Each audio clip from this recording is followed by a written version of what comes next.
first made this discovery, it was like a smooth stone in my throat, smooth but unmistakable.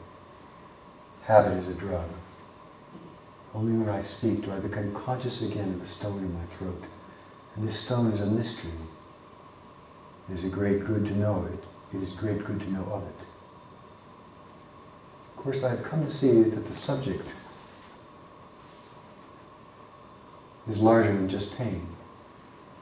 The pain is how the subject was initially focused for me. I had no choice about that.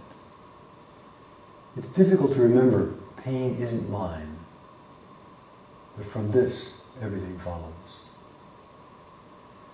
It seems like it might be possible to recover a time prior to the stories that get attached to the pain, when the pain simply was, before it was dreaded and hated. There was a time in my life very far back when pain was innocent of association, when it was neutral, like sunlight or breath.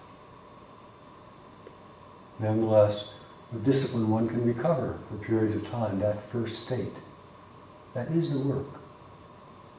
But what would be the motive?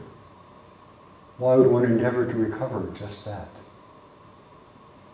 Pain is tied up in explanations, veiled by stories about the pain, buried in this and that history. The motive is to extract the uncompounded thing, freed of entanglement, for the sake of looking at it. My pain came to be like that. There might be a way to see it. The stories that one tells about pain are deep, are profound ones. Nothing is more legible in these stories, but something is left out of them. If there were no stories about pain, there might be a moment of innocence, a moment before the burden of stories and the belief in their causes and consequences. There were moments when it was not accurate to say in relation to pain, because of this, or leading to that. These were only moments. They were lucid moments. And in these moments, everything is free. I know now that after what has happened, there is a way to see below ideas, to see without ideas, or, since that is impossible, to see the exact place where the ideas intrude. To see like that, to simply see, because pain is that way. I began to hunger for storylessness, before experience had wrapped itself up in accounts. Moments of such seeing have authority. It is not my authority, it is like bearing witness. I could not say witness to what. There's a gravity to this. I had to pay attention. There would be meaning or there would not be meaning. Meaning would not come in expected forms. It might not come at all. Meaning was outside of the task. I began to hunger for storylessness. But outside of the story of pain, pain didn't look like my own. It was the narrative of pain that I recognized as mine. I did not recognize the pain. Outside the story, it made no sense to say pain was mine. Pain was a dense sequence of rapidly occurring sensations, but even to say pain was this, or it was that, to say was a sequence of sensations, begins another story. The stories of great salts. I was addicted to the story. Why did I put it in past tense? I am addicted to the story. For if this and this happens, then that and the other will. But if pain were only this burning, this twisting or chill, pain before injury, pain without cause, this taste, that hardness, that glimmer of light, when I saw pain in this fashion, I saw it unfeatured. I could not even say it was pain I was seeing.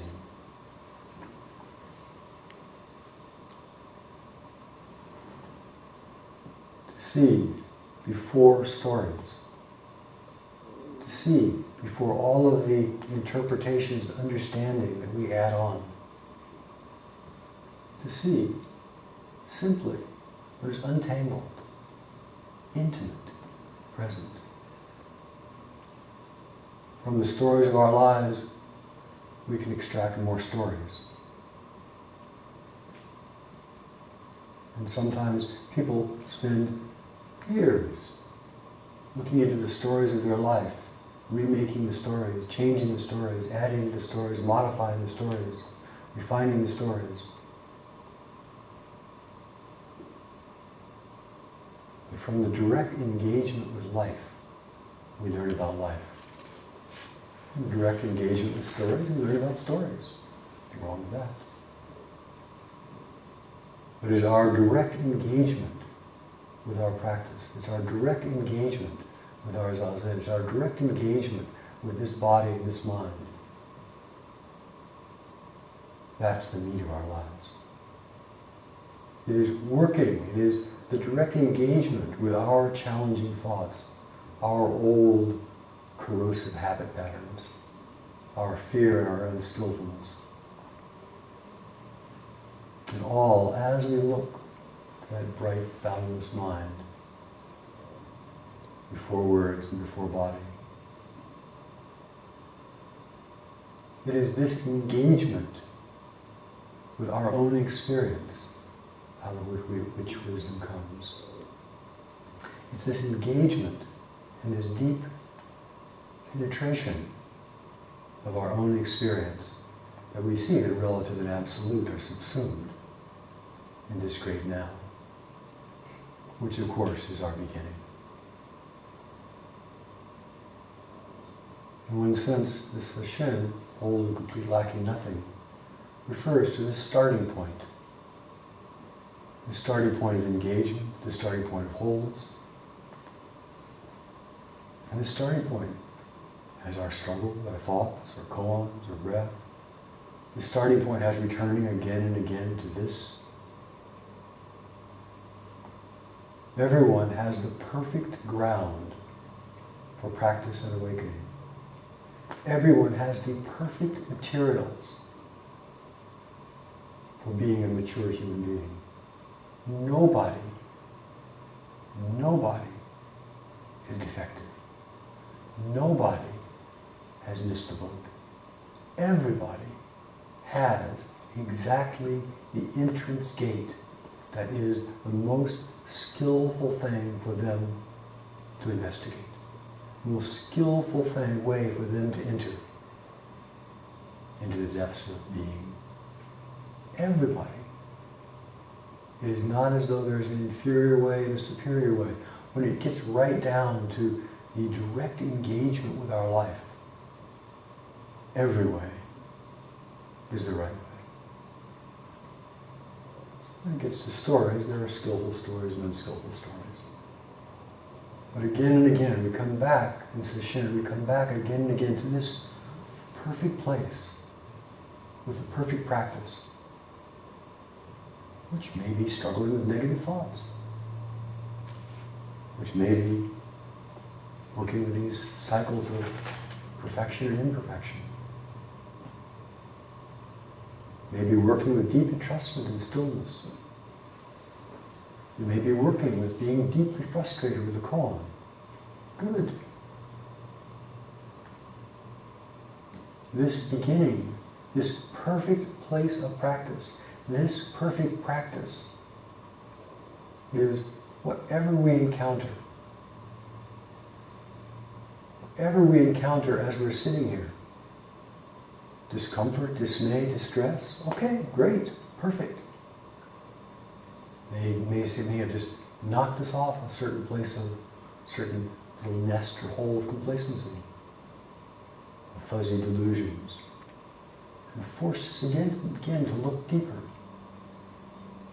It may be that it's exactly our pain, it's exactly our struggle, it's exactly our failure, that is exactly the fuel for our awakening.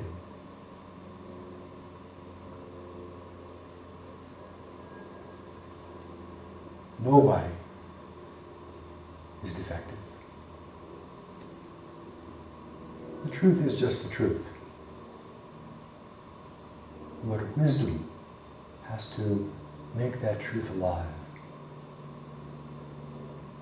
The vows of universal compassion, the forces of universal compassion may be present in all places and all times.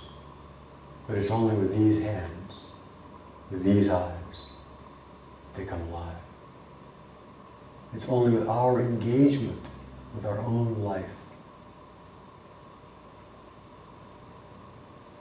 This engagement is hopefully a deep acceptance, a deep entrustment. And by accepting and entrusting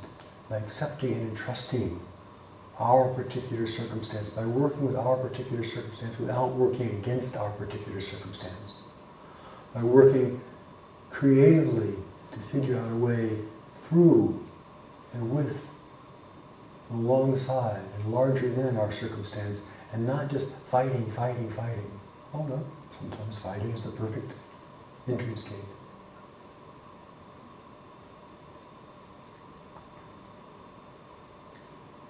When we have any kind of insight, any kind of awakening, any kind of opening, whether it be small or large, whether it lasts for seconds in the timeless realm, or days or weeks, the fundamental quality of the Zen school, fundamental attribute where the Zen school, in a way, I think is unique, is that wisdom has got to be embodied. It has to work. Wisdom has to enter these hands, and it does that with commitment. One of the ways that we work with embodying wisdom is work with koans. Different kinds of ways of working with koans. But then it is the engagement as a bodhisattva. It is the engagement and the commitment to being present and responsible to helping others that we mature. Our hearts long for the transcendental, long for the oneness that is at our root, that is our root. But without commitment, we just get lost in a wilderness of financial, psychological, career advancements, self-satisfaction.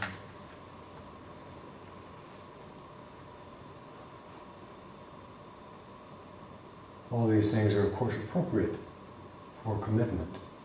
But to have the primary vow, I will become awakened. I will see and embody the truth. However long that takes. It's the primary vow that we chant every day, the 4 bodhisattva vows. In working with commitment, first, one aspect, one side, one facet, one entrance gate